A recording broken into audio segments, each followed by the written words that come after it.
नमस्कार, साफ संदेश से मैं अनिल कौशिक। न्यूज़ बुलेटिन 7 बजे में आप सभी दोस्तों का स्वागत है। दोस्तों, कार्यक्रम की शुरुआत हमेशा की तरह मुख्य खबर से ही करते हैं और आज भी बहुत बड़ी बड़ी खबरें आपके सामने लेकर आएंगे। और कुछ खबरें तो ऐसी है दिन भर वायरल रही और भादरा विधानसभा तो क्या बाहर भी जितने भी लोग क्षेत्र के रहते हैं उनको भी उत्सुकता हुई उस वायरल खबर को जानने की।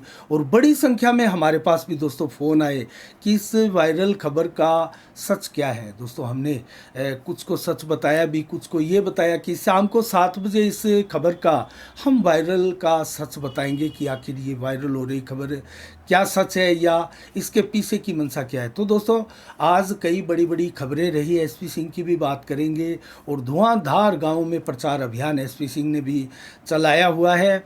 और वायरल खबर वो किसकी थी इसकी भी बात करेंगे। विधायक बलवान पूनिया के भी कई कार्यक्रम रहे। आज कल डुंगराना गांव की खबर से शुरुआत करते हैं। तो डुंगराना गांव में दोस्तों एक कोरोना काल के दौरान सुभाष मूड नेता ही कहें, उनका निधन हो गया था और उनके नाम से एक विधायक कोटे से चौक का निर्माण करवाया जा रहा है। दोस्तों, बलवान पूनिया अपना साथी बताते हुए उनको संबोधित भी किया। ग्रामीणों को बड़ी संख्या में इस कार्यक्रम में लोग भी शामिल हुए और इस चौक का, सुभाष मूड चौक का लोकार्पण भी किया गया दोस्तों।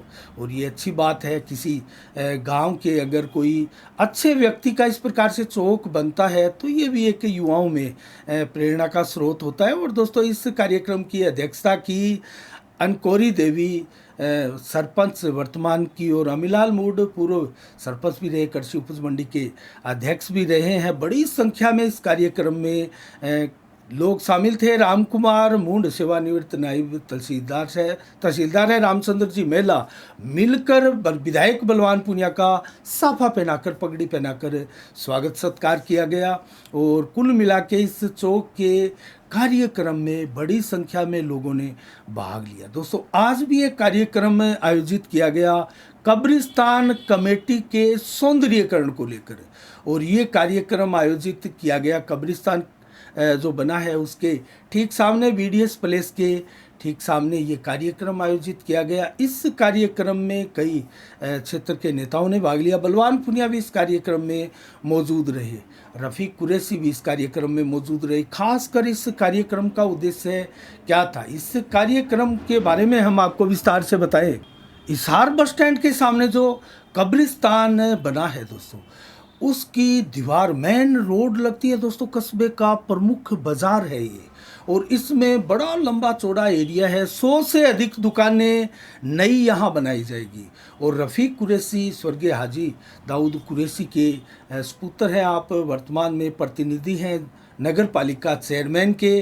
उनकी माता श्री बतुल बानो वर्तमान में चेयरमैन है। तो इनके द्वारा ये सारी की सारी दुकानें बनाई जाएगी। ये एक उनकी आपसी समाज की बात है कि 2-3 वर्षों तक के ये किराया जो है वो अपने पास रखेंगे, क्योंकि अपने पैसों से ये कब्रिस्तान कमेटी को दुकानें बना कर दे रहे हैं।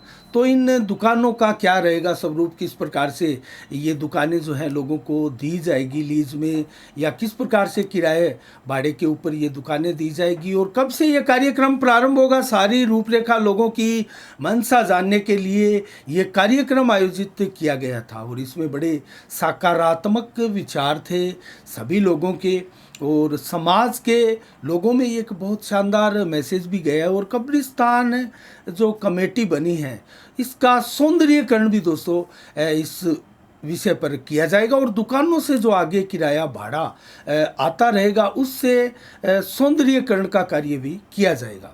तो ये कार्यक्रम भी आज आयोजित किया गया।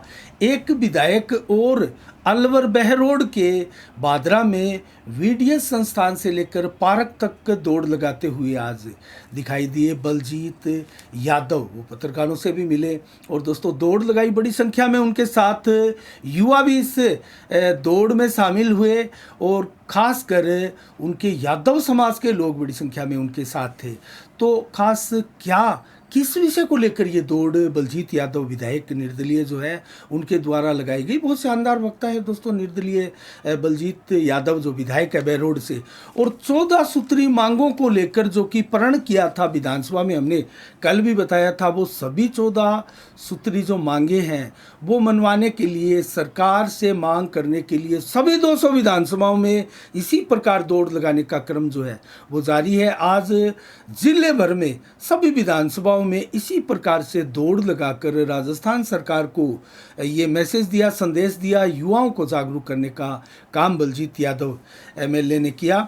और दोस्तों अनेकों मांग 14 मांगे जो थी वो मैंने कल भी आपको बताई थी। राजस्थान सरकार की नौकरियों में राज्य के युवाओं को 90 से 100% आरक्षण दिया जाए। गैर सरकारी क्षेत्र में स्थानीय युवाओं को 75% तक आरक्षण दिए जाने की मांग है। 5 लाख पदों पर शीघ्र भर्ती निकालकर 6 महीने में बचे हुए समय में नियुक्तियां दे दी जाए। और इस प्रकार की ये मांगे हैं, और इन मांगों के साथ बलजीत यादव जो है राजस्थान भर में घूम घूम कर दौड़ लगाकर मैसेज दे रहे हैं। इसके अलावा बात करें दोस्तों एसपी सिंह बढ़िया की, तो एसपी सिंह लगातार गाँव में सर्वेक्षण अभियान चलाए हुए हैं।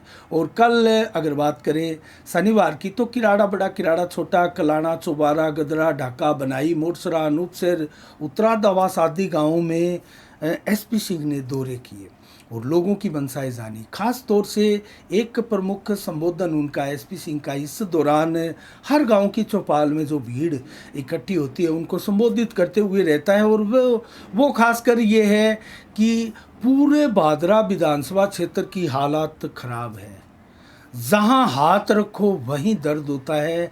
जहाँ आप गांव में देखो, शहर में देखो, गलियों में देखो, वार्ड में देखो, ढाणियों में देखो, समस्याओं का अंबार है। तो दोस्तों इस प्रकार के भाषण देते हुए एसपी सिंह अपना अभियान चलाए हुए हैं।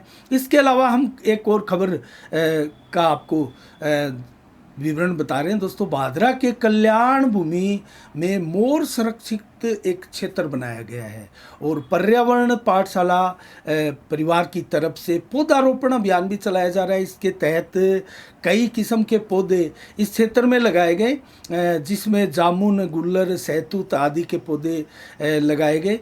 और पवन शर्मा जो कि रिटायर्ड अध्यापक है दोस्तों, इस कार्य में लगातार वो लगे हुए हैं और प्रेरणा का स्रोत भी बने हैं। अनेक लोग उनके साथ इस कार्य में सहयोग भी कर रहे हैं, भागीदारी भी निभा रहे हैं। और इस कार्यक्रम में देवानंद सराफ है, ललित शर्मा, योगेश कौशिक, नथुराम, पृथ्वी सिंह, कालू राम आदि के सहयोग से इस प्रकार से पौधारोपण अभियान चला रहा है। और मोरों के लिए दोस्तों घर बनाकर पोल पर, खंभों पर एक नई सौगात मोरों को दी जा रही है। एक समय था जब इस कल्याण भूमि में मात्र चंद मोर ही बचे थे, अब मोरों की संख्या काफ़ी अधिक बढ़ चुकी है। और ये सारा का सारा श्रेय जाता है इस कार्यक्रम के तहत पवन शर्मा के नेतृत्व में जो कार्यक्रम चलाए जा रहे हैं उनको सारा का सारा इस प्रकार का श्रेय जाता है, जो बड़ी संख्या में लोगों को जोड़ने में भी कामयाब रहे। और समाज सेवी लोगों की भादरा में कतई कमी नहीं है दोस्तों, और ऐसे कार्यक्रमों में बढ़ चढ़कर भाग भी लेना चाहिए और सहयोग भी दिल खोल कर करना चाहिए। इसके अलावा दोस्तों बात करेंगे अन्य खबरों की, तो आज अब उसी खबर पर आते हैं दोस्तों, जो वायरल खबर जो है आज कस्बे भर में लोगों के बीच चर्चा का केंद्र रही है। आखिर वो वायरल खबर क्या है? क्या 2 लाइनें सोशल मीडिया पर डालकर सनसनी फैलाई जा रही है? दोस्तों ये कई सवाल सभी लोगों के दिमाग में आते हैं। और जो 2 लाइनें थी वो अगर मैं लाइनें आपको बताऊं तो, वरिष्ठ भाजपा नेता की गाड़ी से हटी झंडी, उनका हृदय परिवर्तन क्या एक बार फिर से होने जा रहा है, इस प्रकार की लाइनें सोशल मीडिया पर वायरल होती हुई प्रतीत हुई। और दोस्तों बड़ी संख्या में हमारे पास भी फ़ोन आए और उन लोगों के पास भी आए होंगे जिन्होंने इस प्रकार की 2 लाइनें सोशल मीडिया पर वायरल की होगी। और भी अनेक मीडिया क्षेत्र के लोगों के पास इस प्रकार के फ़ोन आए थे, लेकिन क्लियर रूप से इन 2 लाइनों में किसी भी नेता का नाम नहीं था। आखिर क्या आशय है बड़े भाजपा नेताओं के रूप में? दोस्तों मैं आपको एक बात बताऊं तो बड़े भाजपा नेता क्षेत्र में कौन है? संजीव बेनीवाल, पूर्व भाजपा विधायक, जो कि टिकट के वर्तमान में सबसे बड़े तगड़े दावेदार हैं। उसके बाद में बात करें तो कांग्रेस छोड़कर भारतीय जनता पार्टी में आए जयदीप डूडी पूर्व विधायक रह चुके हैं, बहुत बड़ा नाम है, वरिष्ठ भाजपाई उनको भी बोल सकते हैं। अशोक सैनी जो कि प्रदेश मंत्री है भारतीय जनता पार्टी संगठन में, वो भी बड़े भाजपाई हैं। इनके अलावा कौन और बड़ा भाजपाई है? और टिकट के दावेदारों की भी बात करें तो यही है। अगर बात करें रामकृष्ण भाकर की तो वो नौर क्षेत्र से आते हैं, भादरा में ज़्यादा राजनीति वो नहीं करते हैं। अब बात रही गाड़ी से झंडी उतारने की, तो किस नेता ने भाजपा की झंडी अपनी गाड़ी पर लगा रखी थी और उतार दी, या फिर ये बार्मक खबर है या फिर ये अफवाह है? दोस्तों इसकी हम पड़ताल भी की है और हमने पूर्व विधायकों से फ़ोन पर भी बात की, कार्यकर्ताओं से भी बात की। धरातल पर इस 2 लाइनों के लिए हमने काफ़ी मशक्क़त की। इस खबरों की पड़ताल करके गहराई से जो बातें सामने आई वो मात्र और मात्र अफवाहों के अलावा कुछ नहीं है। दोस्तों आजकल सोशल मीडिया, अगर मैं बात करूं अखबार की, तो दोस्तों इस प्रकार की अखबारों में खबरें छपती है तो उसका एक सोर्सेज भी होता है और उस अखबार के संपादक को उस सभी खबरों के लिए उत्तरदायित्व माना जाता है और वो उसके लिए उत्तरदायित्व निभाते भी हैं।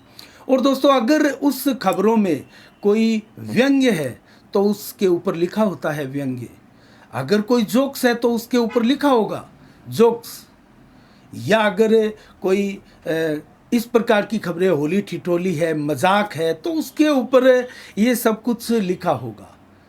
और खबर है तो उसके ऊपर खबर लिखा होगा। उसकी विश्वसनीयता इतनी ही स्टिक और उतनी ही विश्वसनीय स्तर पर रहती है जितनी वो अखबार लोगों के बीच में लोकप्रियता रखता है, अपनी छवि मेंटेन किए हुए होता है। तो कुल मिला के अखबार की एक खबर की बात करें और सोशल मीडिया की एक खबर की बात करें तो ज़मीन आसमान का अंतर रहता है। इलेक्ट्रॉनिक मीडिया की भी बात करें तो दोस्तों कहीं ना कहीं, अगर हम एक एग्जांपल के तौर पर लेते हैं सचिन पायलट की खबरों का, एक बार उनकी खबरें आई थी कि वो कांग्रेस छोड़कर भाजपा में आ रहे हैं, तो उनका नाम छपा था, अखबारों में भी छपा था, सोशल मीडिया में भी आया था, हर चैनल पर आया था कि सचिन पायलट छोड़ सकते हैं बहुत जल्द भाजपा कांग्रेस और ज्वाइन कर सकते हैं भाजपा। ऐसा नहीं कि कांग्रेस का एक बहुत बड़ा नेता छोड़ रहे हैं पार्टी और भाजपा में शामिल होंगे। अगर उनका नाम नहीं है तो फिर ये काहे की खबर हुई है दोस्तों? ये तो एक प्रकार से सनसनी फैलाने की एक मात्र चाल हो सकती है, मंशा हो सकती है, लेकिन ये खबर नहीं हो सकती। दोस्तों खबर में आपको, जब तक खबर में 9 तत्व शामिल नहीं होते, कब, क्यों, कहाँ, कैसे, किस लिए, ये सारी चीज़ें, ये तत्व होते हैं दोस्तों खबरों के, और ये सारे तत्व जब तक उस खबर में नहीं होंगे वो खबर नहीं होगी। वो खबर अपने आप में पूर्ण नहीं हो सकती, वो अपूर्ण खबर होगी। और ये तो मात्र अफवाह है दोस्तों। हमने बात किया, अगर बात करें संजीव बेनीवाल की, तो इस खबर को मिथ्या और भ्रामक बताया, अफवाह मात्र बताया, और उन्होंने कहा कि मैंने भाजपा के प्रति मैं पूरा समर्पित हूं और भाजपा की टिकट की मांग कर रहा हूं और भाजपा की टिकट से ही चुनाव लड़ने वाला हूं। अब बात करें जयदीप टूडी की, तो जयदीप टूडी ने भी इन खबरों को भ्रामक बताया, अफवाह बताया, और वो उन्होंने कहा कि किसी प्रकार से हम ऐसी खबरों में बिलीव नहीं रखते हैं और हम भाजपा ज्वाइन की है, भाजपा की है, भाजपा में रहेंगे, भाजपा को ही यहाँ से जिताएंगे। अब बात करें अशोक सैनी की, तो अशोक सैनी की भी इस प्रकार की कोई मंशा नहीं है। ऐसी खबरों की सभी नेता खंडन करते हैं और उनको अफवाहें बताते हैं। तो ये अफवाह फैला कौन रहा है? इन अफवाह फैलाने वालों से पूछना चाहिए आपको। आप अगर दूसरे किसी मीडिया हाउस से फ़ोन करके पूछते हैं तो इससे अच्छा जिस मीडिया हाउस की या जिन लोगों की ये खबरें हैं उन्हीं लोगों से पूछा जाए कि इन खबरों का धरातल पर क्या औचित्य है, क्या इनकी सच्चाई है, और क्या आपके पास कौन से सूत्र है ऐसे कि आपने देखा। दोस्तों मैं एक वाकया आपको बताता हूँ। गाड़ी की बात आई झंडा उतारने की, तो संजीव बेनीवाल अपनी गाड़ी पर झंडा लगाते ही नहीं है, यहीं से शुरुआत करते हैं। संजीव बेनीवाल गाड़ी पर झंडा नहीं लगाते, और कहीं से अफवाह फैलानी हो तो ऐसा कहा जाए कि जाके देखा उनके कार्यालय में गाड़ी खड़ी है और उनके ऊपर झंडा उतर चुका है, बीजेपी का झंडा नहीं है। तो कोई एक जाता है, देखता है वाकई में गाड़ी पर झंडा तो नहीं है, दूसरा जाता है गाड़ी पर झंडा नहीं है, 3 जाते हैं, 4 जाते हैं, और ये फिर जो बगैर सिर पैर की जो चीज़ है वो एक खबर बन जाती है और वायरल हो जाती है कि वाकई में गाड़ी पर झंडा तो नहीं है। इसलिए ये झंडा तो अब उतर गया, अब तो कोई और झंडा लगेगा, क्योंकि नेताओं को पलटू राम तो कहते ही हैं। संजीव बेनीवाल भी पलटी मार चुके हैं, कांग्रेस में थे, बीजेपी में आ चुके हैं, लेकिन कांग्रेस में भी वो 1 दशक से ज़्यादा रहे, अब भाजपा में भी वो 1 दशक से ज़्यादा से हैं। तो कुल मिला के सभी नेता है, किस नेता को आप कहोगे कि पलटी नहीं मार रहे हैं? पलटी वो कभी मार सकते हैं। बलवान पूनिया कहते थे मेरा कांग्रेस के साथ कोई सरोकार नहीं है, हम कभी कांग्रेस की सरकार में नहीं जाएंगे, हम कभी कांग्रेसी नहीं बनेंगे। आज वो कांग्रेसी सरकार के एक प्रकार से सबसे मजबूत विधायक माने जाते हैं, और कांग्रेस सरकार से वो अपने सारे के सारे काम चतुराई के साथ करवा रहे हैं। ये उनकी चतुराई मान सकते हैं। वो कांग्रेस में शामिल नहीं हुए, वो कामरेडी बनकर रहे, लेकिन इसको आप क्या कहेंगे? क्या वो आगे विधानसभा में कुछ नया कर सकते हैं? ये सारी संभावनाएं हैं दोस्तों, लेकिन ऐसी अफवाहों पर ज़्यादा ध्यान देने की आवश्यकता नहीं है। लेकिन ऐसी अफवाहों को लेकर टेंशन ज़रूर होती है, नेताओं में भी, कार्यकर्ताओं में भी, आम लोगों में भी। और आज ये खबर, ये जो वायरल खबर है, ये जो अफवाह है, वो पूरे क्षेत्र में चर्चा का विषय बनी है। और मैं आपको बता रहा हूँ, मेरे पास बड़ी संख्या में फ़ोन आए हैं, और जब तक मैं ये समाचार बना रहा हूँ उससे ठीक पहले तक मेरे पास फ़ोन आ रहे थे, और मैं उन सभी फ़ोनों का जवाब भी दे रहा था कि आखिर इस खबर के पीछे की सच्चाई क्या है। और मैंने आपको बताया सोशल मीडिया की ये चंद लाइनें हैं, और चंद लाइनें ये सनसनी फैलाने के लिए, व्यूज़ बढ़ाने के लिए, सोशल मीडिया पर जो लोकप्रियता है वो बटोरने के लिए है, इसके अलावा कुछ नहीं। तो ये खबर जो है वो मात्र वायरल अफवाह है, खबर नहीं है, और इसके ऊपर ज़्यादा ध्यान देने की आवश्यकता नहीं है। लेकिन बड़े बड़े जो मीडिया हाउस होते हैं दोस्तों, इस प्रकार की वायरल खबरों का, वायरल वीडियो का एक प्रकार से पोस्टमार्टम करते हैं, उनकी सच्चाई जनता को बताते हैं। अगर मीडिया है तो वो सच्चाई जनता के सामने लेकर आएगा। इस प्रकार की अफवाहें मीडिया कतई नहीं फैलाता है। मीडिया का काम अफवाह फैलाना नहीं है, अफवाहों पर लगाम लगाना है, उस पर कंट्रोल करना है, उसकी सच्चाई जनता के सामने लेकर आना मीडिया का काम है। अगर बात करें हम एसपी सिंह की, तो नेताओं में एसपी सिंह है जिन्होंने अपने पत्ते नहीं खोले। ऐसे नेताओं के लिए भी अफवाहें हो सकती है, लेकिन उनके लिए नहीं है, क्योंकि वो एक प्रकार से ना तो बीजेपी में है, ना कांग्रेस में है, ना कभी कांग्रेस उन्होंने ज्वाइन की, ना कभी बीजेपी ज्वाइन की। तो ऐसे लोगों के लिए तो कैसे अफवाह फैलेगी? अगर बात करें बजरंग सारण की, तो वो भी किसी पार्टी से नहीं है। कौन सी पार्टी से टिकट मांग रहे हैं दोस्तों, कोई खुलासा नहीं कर रहे हैं। लेकिन एक बात उनके लिए संतोषजनक है, जो लोगों को, उनके समर्थकों को संतोष देती है, वो ये है कि वो कहते हैं हर हाल में चुनाव लड़ूंगा, 2023 विधानसभा का चुनाव लड़ूंगा। तो दोस्तों कम से कम उनके समर्थकों को ये तो संतोष है कि बजरंग सारण जो है वो 2023 का चुनाव लड़ेंगे। लेकिन एसपी सिंह तो अपने पत्ते ही नहीं खोल रहे। रही बात संजीव बेनीवाल की, जयदीप डूडी की, तो वो भाजपा के हैं, और भाजपा किसको टिकट देगी ये पार्टी को टेंशन करनी है। ये पार्टी के अधीन क्षेत्र है, पार्टी पैमाने पर टिकट देती है। पैमाना एक फार्मूला सभी पार्टियों का होता है। इसके अलावा सर्वे होते हैं, और ये जो अप्रैल महीना है, इससे एक्सरसाइज भी शुरू हो जाएगी कांग्रेस और भाजपा की सभी पार्टियों की। टिकटों की दौड़ में कौन नेता है, कौन कितना वजूद रखता है, किसकी छवि क्या है, और पार्टी का फार्मूला क्या है, इस फार्मूले में कौन सा नेता फिट बैठ रहा है, उस आधार पर, और उनकी सर्वे रिपोर्ट क्या कहती है, वो कितने मजबूत है, कितने वोट अगर उनको टिकट दी जाए तो वो बटोर सकते हैं, और प्रमुख चेहरा कौन है, क्या उनको वो हरा सकते हैं।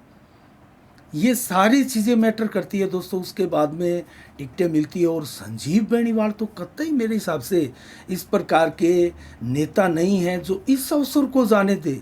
आज उनके नाम के साथ सबसे मजबूत नेता की छवि जो साथ में चल रही है, उस छवि को वो कतई धराशायी नहीं करना चाहेंगे, और कतई वो ये नहीं चाहेंगे कि इस अवसर को छोड़ दिया जाए। पार्टी बहुत मायने रखती है, कांग्रेस हो, बीजेपी हो, माकपा हो, बसपा हो। पार्टी का एक वोट बैंक होता है दोस्तों, और वो वोट बैंक उस नेता को अपनी छवि के साथ प्लस होकर लोगों का समूह एक प्रकार से जुड़ा हुआ उसको पाता है और उसका काफिला तेजी के साथ आगे तक जाता है। तो ये कोरी वायरल खबर थी, एकदम वायरल अफवाह थी। खबर इसको हम नहीं बोल सकते, अफवाह थी और अफवाहों पर ध्यान देने की आवश्यकता नहीं है। लेकिन कई बार कई ऐसी अफवाहें भी होती है जो लोगों के जिज्ञासा पर एक प्रकार से कुठाराघात करती है। और ये एक ऐसी खबर थी क्योंकि जो प्रमुख कैंडिडेट होते हैं उनको लेकर अगर किसी प्रकार की आप अफवाह शगुफा छोड़ देंगे सोशल मीडिया पर तो वो चर्चाएं बटोरेगी, इसमें कतई संदेह नहीं है।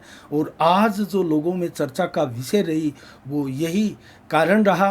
और दोस्तों इसके अलावा अब हम बात करेंगे शीतला मंदिर में कल रात्रि को बड़ा जागरण लगाया गया और आने वाली 15 मार्च को जो शीतला अष्टमी भी उसको बोलते हैं, तो बड़ा त्यौहार है, बासीडा का त्यौहार है, वो अब आपके सामने आने वाला है। और बड़ी संख्या में लोग जो है महिलाएं विशेषकर शीतला माता का पूजन करती है, पूजा अर्चना के साथ मन्नत मांगती है। गर्मियों में जो शरीर के ऊपर फफोले और कई बीमारियां शारीरिक रूप से जो होती है उसको शीतला माता ठीक करती है, ऐसी धारणाएं लोगों की है। और कृष्ण पक्ष चैत्र मास की आज पंचमी है, लेकिन अष्टमी को शीतला अष्टमी भी कहते हैं और बासीडा भी कहते हैं, वो 15 मार्च को है। तो 15 मार्च को धूमधाम से हर शीतला मंदिरों में इस प्रकार से बासीडा मनाने की परंपरा है वो चलेगी। और 12 मार्च को आज क्या विशेष दिवस है? महात्मा गांधी ने 1930 को साबरमती आश्रम से आज ही के दिन दांडी यात्रा की शुरुआत की थी दोस्तों, जो कि 79 लोगों का एक समूह था, 241 मील तक चले और 24 दिनों में पूरी की इस दांडी यात्रा को गांधी जी ने। इसके अलावा इंदिरा गांधी भी आज ही के दिन 1967 को दूसरी बार देश की प्रधानमंत्री बनी थी। और 1993 में दोस्तों आज ही के दिन मुंबई में सिलसिलेवार बम धमाके हुए थे, 300 लोगों की जानें इस सिलसिलेवार बम धमाकों में गई थी, सैकड़ों लोगों ने अपनी जिंदगियां दांव पर लगा दी थी, घायल हुए थे दोस्तों इस आतंकवादी हमले में। इसके अलावा अब हम बात करते हैं मंडियों के भाव की, मौसम का मिजाज भी आपको बताएंगे। मंडियों के भाव नोर से शुरुआत करते हैं। ग्वार के भाव रहे आज 5510, जीरा बिका है 28,200 रुपये और चना के भाव 5,020 रुपये, तिल बिका काला 13,500, सरसों के भाव 5150, गेहूं के भाव 2400 रुपये और जौ के भाव 2500 रुपये, मूंग के भाव 7220 रुपये, कपास 8700 रुपये प्रति कुंटल, बाजरा 2200, तारा मीरा 5170, अरंडी के भाव रहे 6419 रुपये प्रति कुंटल। रावतसर मंडी में नरमा 7820, सरसों के भाव 5050, ग्वार के भाव 5391 रुपये प्रति कुंटल। हनुमानगढ़ मंडी में नरमा बिका है आज 7712 रुपये प्रति कुंटल और सरसों के भाव रहे 5171, गेहूं के भाव 2095, जबकि ग्वार के भाव रहे आज 5411 रुपये। आदमपुर मंडी में सरसों बिकी है 5225, ग्वार के भाव 5426, नरमा बिका 8,000 रुपये प्रति कुंटल। सरसा मंडी में सरसों बिकी है 5265 रुपये, नरमा 7690 रुपये, जबकि भट्टू मंडी में आज की अंतिम मंडी में नरमा बिका है 7555 रुपये प्रति कुंटल, सरसों बिकी है 5310 रुपये प्रति कुंटल। और आज का मौसम का मिजाज 12 मार्च को 28 से 32 डिग्री टेम्परेचर रहा, दिन भर गर्मी का एहसास रहा, 100% बादल छाए रहे। और आज बादलों का जो हुजम है वो बड़ा किसानों के लिए आशाजनक भी रहा। परिवर्तनशील मेघ कहीं बरसात की दस्तक भी दे रहे हैं, बूंदाबांदी के समाचार भी आसपास से कई जगहों से मिले। 13 मार्च को कल कैसा रहेगा मौसम? 23 से 32 डिग्री टेम्परेचर दिन में, 33 से 35 डिग्री टेम्परेचर दोपहर को और 27 से 32 डिग्री देर शाम को और 23 से 26 डिग्री देर रात्रि को कल 12 बजे के बाद तक मौसम रहेगा। और लगभग 7 से 11 किलोमीटर की रफ्तार से हवाएं चलेगी दिन भर और 90 से 100% बादल दिन भर छाए रहेंगे कल दिन में और रात्रि को भी। और दोस्तों दिन में 0.3 mm बरसात की भी मौसम विभाग की चेतावनियां हैं, तो कहीं हल्की बूंदाबांदी और कहीं बरसात अच्छी खासी आपको देखने को कल भी मिल सकती है। और मौसम इसी प्रकार का बना हुआ है, परिवर्तनशील मेघ जो है वो आपके आसमान में आपको दिखाई दे भी रहे होंगे। तो दोस्तों आज के लिए 7 बजे के कार्यक्रम में इतना ही। कल ठीक 7 बजे फिर आपसे मुलाकात होगी, आपसे रूबरू होंगे नई खबरों के साथ, नई समीक्षा के साथ। तब तक के लिए आप अपना बहुत बहुत ख्याल रखिएगा। मुझे दीजिएगा इजाज़त। साफ संदेश से मैं अनिल कौशिक। नमस्कार। जय भारत, जय जय राजस्थान।